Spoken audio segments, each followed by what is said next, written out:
Hey everybody, Adam here with Hometown Acres. Welcome back. Today we're going to be doing a little bit of drainage work in preparation for spring of 2023.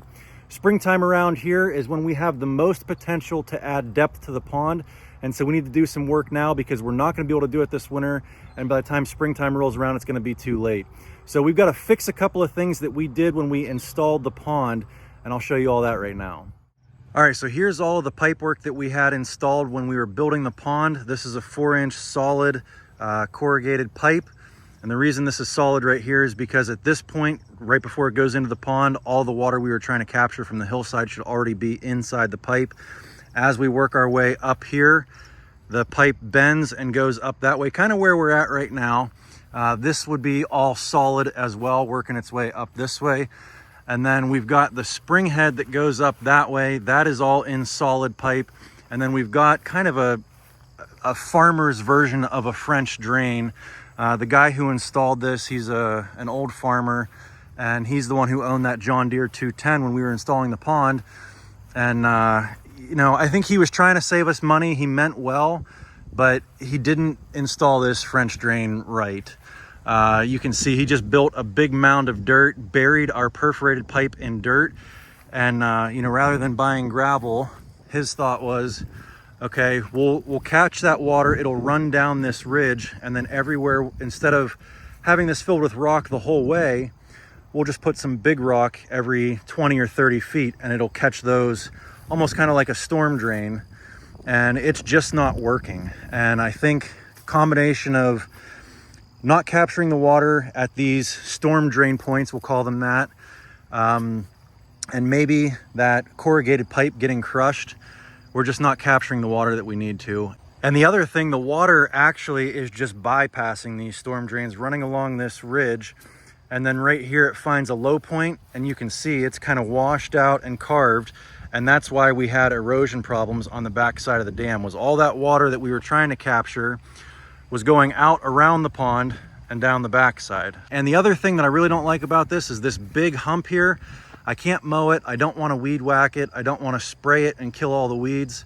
I'd like to have just something nice and flat that I can get up on and mow with the zero-turn mower. So that's what we're going to try to accomplish here. We're going to install our own French drain, and you know, we're going to use a 2-foot bucket on the excavator, dig this out, fill the entire ditch with gravel. Obviously put the pipe in first, then backfill it with gravel, and hopefully all this water coming down should hit that ditch, go into the pipe and down into the pond, and then we can smooth all of this back out and make it mowable.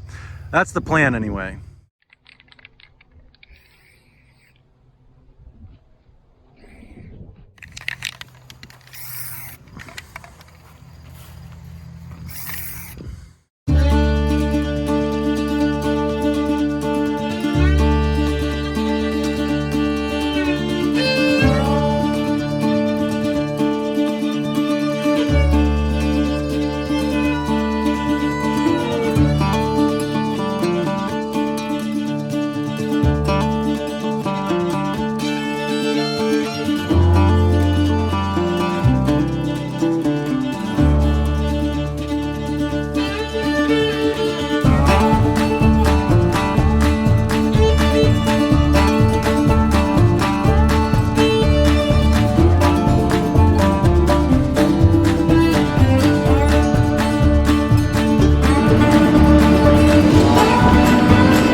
All right, so we got this job pretty much all wrapped up. We got our SDR 35 solid pipe right to about here.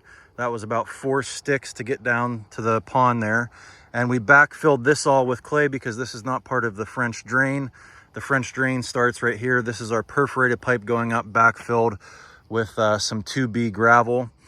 And the whole reason we decided to put clay and backfill that with clay is we want to force the water into the pipe here. So if we just had this all gravel, it might just run through the gravel and not actually get into that pipe because we've got about 3 or 4 inches of gravel underneath the pipe. So right here is where the water is either going to come up out of the ground or go into that pipe and shoot down into the pond. So we got this all fixed up and have our French drain properly installed now. And we're just going to have a nice long row of gravel coming up here. But all of that water from this entire hillside up there should come down here, hit this French drain, and shoot down into the pond. Hey, Sadie.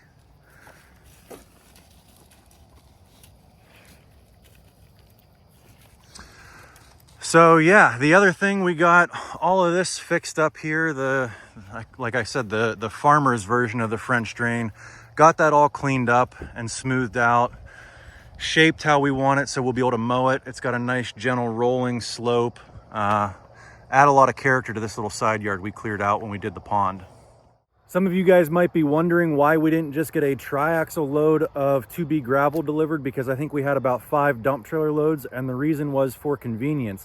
If you look behind me, we are a ways away from our driveway, probably about 300 yards over that way, and there's no way those triaxle loads of gravel delivery trucks were gonna make it this far without getting stuck. So with the dump trailer, I was able to tow them all the way back here and dump them exactly where we wanted to. And in combination of just dumping them right in the ditch and also dumping them right in the bucket of the tractor and then placing them exactly where we wanted to, we didn't have a huge pile of gravel that we had left over in the yard somewhere. So we were able to be pretty efficient with our use of the material. Now, the other thing I want to talk about is our dump trailer is a 7x14. It is a power up and a gravity down, which 95% of the time I'm happy that it's a gravity down because it saves the battery. I can get more dumps with one battery because I'm not using any power to lower it back down. But in situations like this where I'm dumping a half a load in one spot and then I want to let it back down with still a half load in it and then move it to another spot, there's just way too much gravity and it's actually forcing the hydraulic oil through the cylinders too fast. With a gravity down dump trailer, that is one con that I didn't know about until I owned one, is you really can't let it down with a whole lot of weight still in the bed.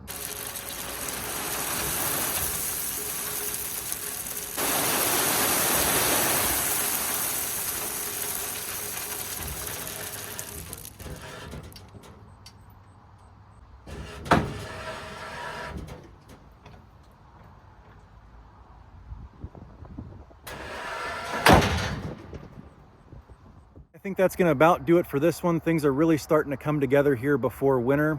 One more reminder, the Paul Bunyan Show is this weekend. We will be there Saturday, October 8th.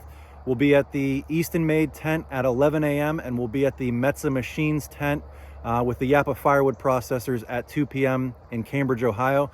So I hope you guys can make it and I hope to see you there. If you guys enjoyed this one, give me a big thumbs up, click that subscribe button, and we'll see you on the next one. Thanks for watching.